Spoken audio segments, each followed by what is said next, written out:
On February 13, 2025, Richard Tabler, a spree killer, was executed in Texas for the cold-blooded murders of 4 people over just 2 days.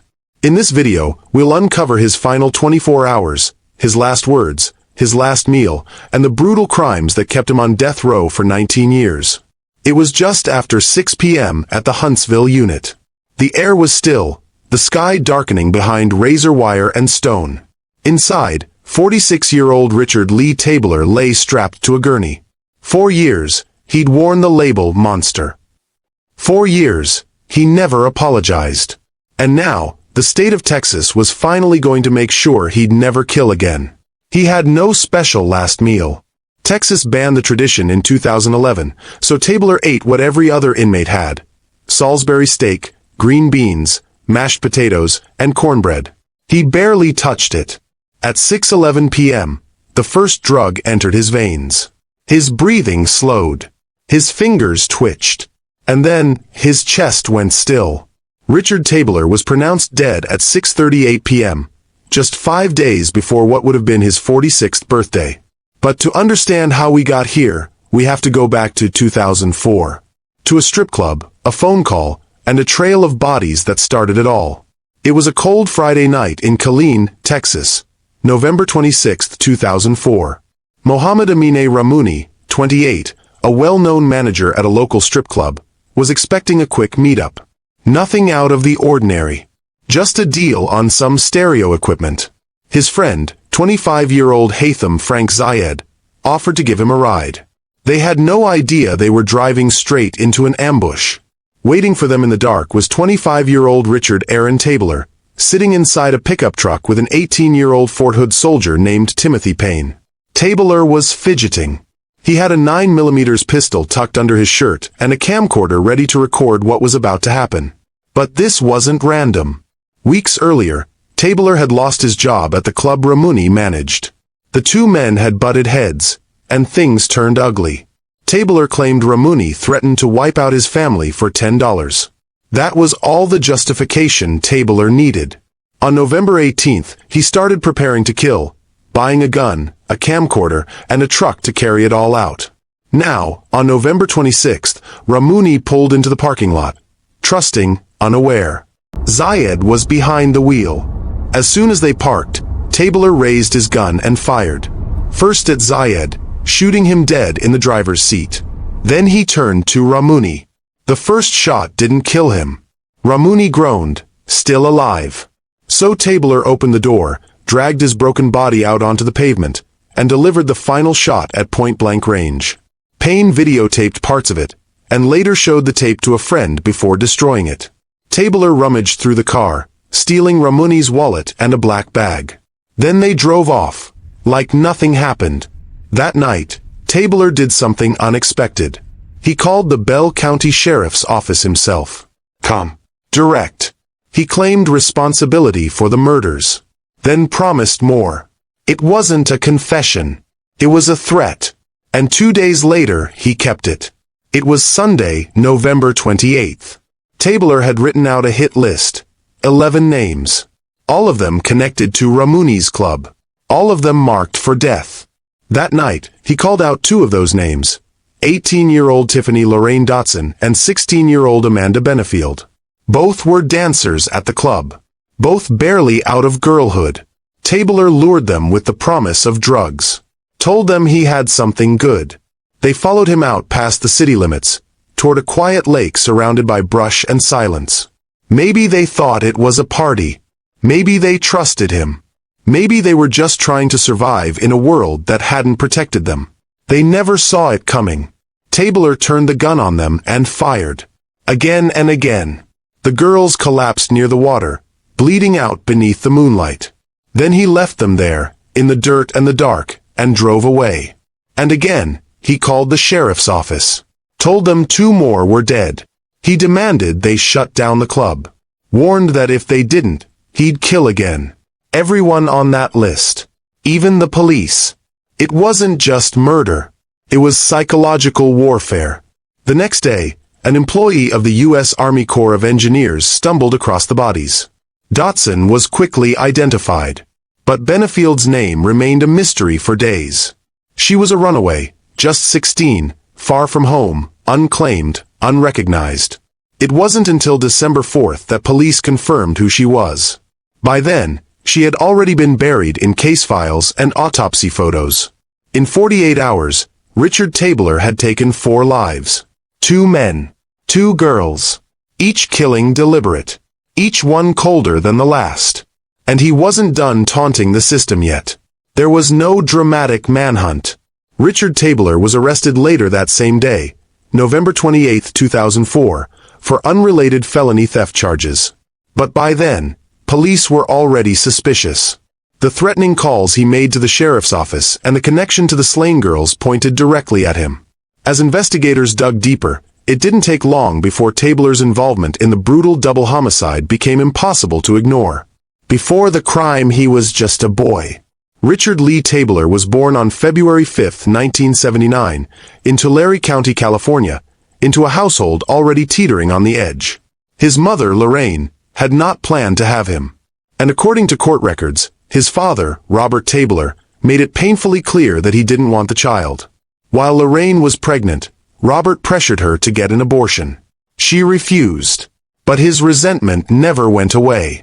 It would linger like a shadow over Richard's earliest years. Robert was rarely present, working long hours, traveling constantly, drinking too much, and carrying on multiple affairs. He didn't hold his son. He didn't teach him. He wasn't there.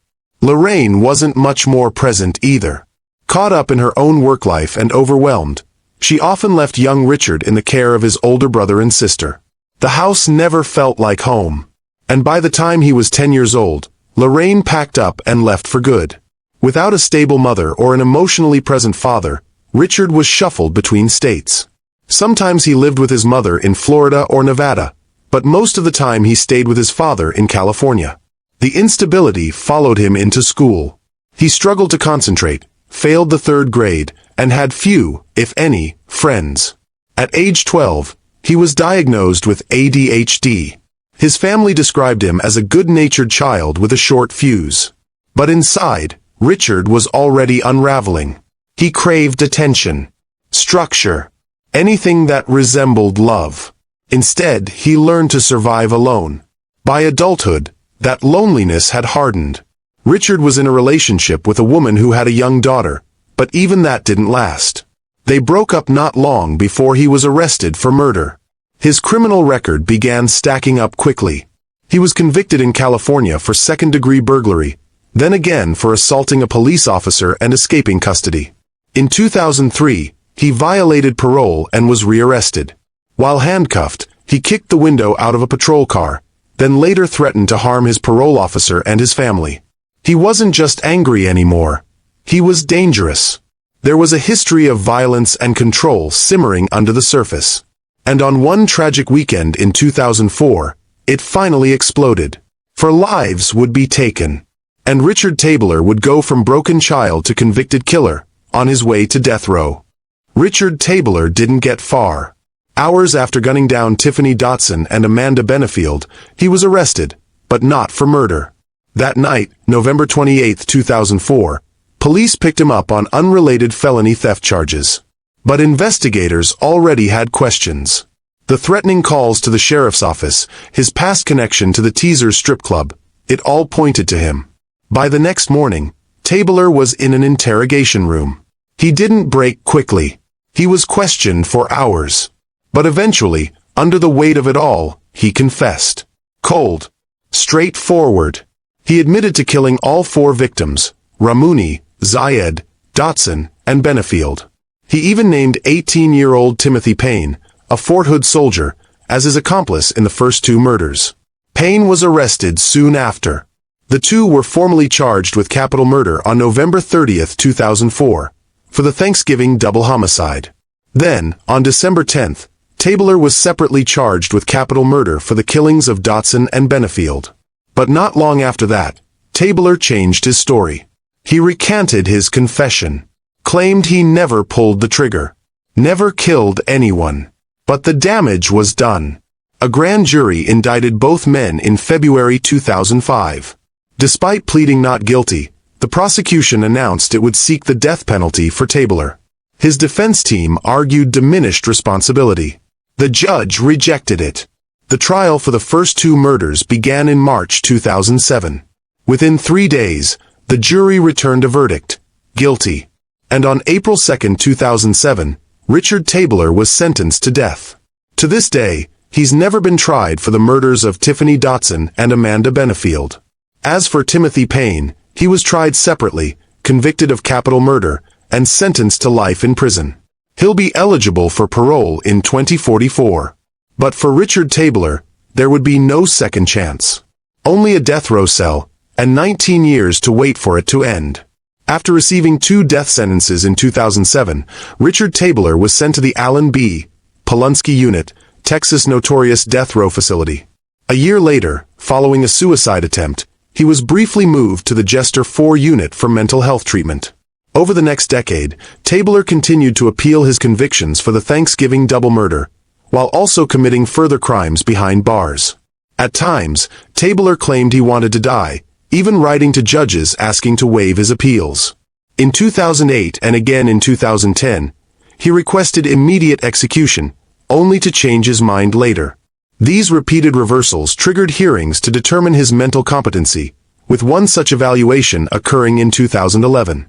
In 2012 and again in 2013, Tabler insisted on ending his appeals, but his attorneys pushed back, arguing he was not mentally fit to make that decision. Tabler filed his first appeal in December 2009, which the Texas Court of Criminal Appeals rejected. Though originally scheduled for execution in February 2010, a stay was granted. In 2011, Tabler alleged prison officials had coerced him into dropping his appeals. His legal battles continued for years. In 2014 and 2015, the Fifth Circuit Court denied his claims, though some arguments were sent back for further review. In June 2021, the U.S. District Court also rejected his appeal. On October 19, 2023, the Fifth Circuit denied him again. Finally, on October 7, 2024, the U.S. Supreme Court refused to intervene, leaving Richard Tabler with no remaining options. In October 2008, Richard Tabler's name hit the headlines again, not for a new murder, but for something that triggered a full-blown security crisis inside Texas prisons. Using a smuggled cell phone, Tabler made threatening phone calls to Texas State Senator John Whitmire. He didn't just rant, he named the senator's daughters. He mentioned their address. He told Whitmire he knew exactly where his family lived and wanted to go after them. It wasn't an empty threat.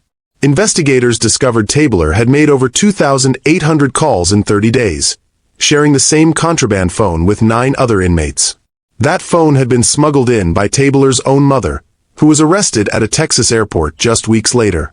She'd bought airtime and delivered the device, right under the noses of prison officials. The scandal triggered a statewide lockdown. But Tabler didn't stop there. Even after the phone was confiscated, he began sending handwritten death threats to Senator Whitmire and even to a reporter. In one case, he manipulated a prison chaplain into smuggling the letters out. In 2009, he created a blog while incarcerated, again threatening Whitmire's life. By 2012, the death threats hadn't stopped. In May 2009, Tabler was officially charged with making terroristic threats and possessing prohibited items. He was sentenced to an additional 10 years behind bars. For a man already waiting to die, Tabler was still stirring fear beyond the prison walls. The sun was setting in Huntsville, Texas, and inside a small concrete cell, 46-year-old Richard Lee Tabler was living out the final hours of his life. He had less than a day left to breathe, to blink, to pray. In just a few hours, he'd be strapped to a gurney and pumped full of lethal drugs, executed for a quadruple homicide that shattered families and shocked Killeen to its core. But if you'd seen him now, peaceful, quiet, surrounded by letters, sketches, and scripture, you wouldn't think he was the same man who once hunted people for sport. A man once so consumed by rage that he would go as far as threatening a powerful Texas lawmaker from inside a prison cell. In the weeks leading up to his death, Richard Tabler had made a decision that surprised even his legal team. He would not fight it anymore. No appeals, no delays. He was ready. His attorneys, pleading for clemency, described him not as a monster but a changed man. One who had spent years ministering to other inmates, creating art, writing spiritual reflections, and raising a tiny baby lizard in his death row cell. On February 12, 2025, the eve of his execution, Tabler's wife, whom he met through a prison pen pal program, released a public statement on his behalf. In it, he said he deeply regretted his crimes and was at peace with the life he'd lived since. He acknowledged the pain he caused, but said he hoped people would see who he had become. That same night, his 77-year-old mother, his older sister, and his wife visited him one last time. They all said the same thing. Richard was no longer the cold, violent man who'd gunned down 4 people in a strip club power play 2 decades earlier. They described a man who looked out for weaker inmates, who smiled easily, who had learned to sit in silence and reflect on his sins. By noon on February 13th, the Huntsville unit was quiet and tense. Tabler ate the standard prison food served that day: Salisbury steak, mashed potatoes, green beans, and bread. His final moments were near. At 6:3:11 p.m., Richard Lee Tabler was strapped to the execution gurney. He looked calm, resigned. In his final statement, Tabler asked for forgiveness from the families of his victims, some of whom were in attendance during the execution, according to a statement provided by J. Dan Gum, the spiritual advisor for Tabler's execution, to a group outside the prison. Tabler also thanked his family, legal team, and the staff on death row for their support. His exact words were, "There is not a day that goes by that I don't regret my actions. I had no right to take your loved ones from you, and I ask and pray. Hope and pray that one day you find it in your hearts to forgive me for those actions." Tabler said, "No amount of my apologies will ever return them to you." As the lethal drugs began to flow into his veins, Tabler gave his final statement. He expressed remorse. He thanked the officers for their kindness and professionalism. He thanked his lawyers for believing in his transformation. And then, softly, he said goodbye. Just minutes later, he was declared dead. At exactly 6:38 p.m. February 13, 2025.